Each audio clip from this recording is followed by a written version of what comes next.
Ndakamboenda kumadziva emwana ka. Mwana uyu mwana ari kuda dziva tatsambotseka itsimbonotuwina mai mwana tiripo zvedu kumadziva munongoona the view posipisa mwana kumakadiura yasika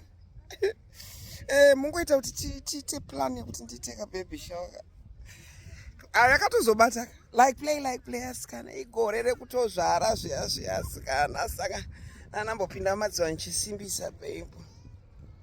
mwana wenyika asikana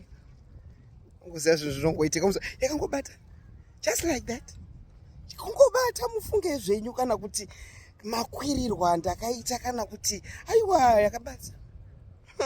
asikana gore rino imi mukundinamatsiro ndito safe delivery handisi kuda kuitwa siza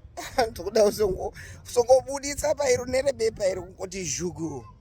ime mwari akanaka unongoziva sometimes unongoti rabila rita kuti isheira duzia duda libramante katoria siga liga zedadalia koria kadosie daria masolia kate radide deboshia kata chitangai kuti pamazita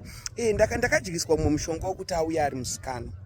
saka tisikuziva kuti achauya ari matwinzeri kana kuti one asi ari kuya ari musikana tonamatira kuti risaite uri modzi yatiri kuburitsa isaite uri ndapota because tavakadzi rabelis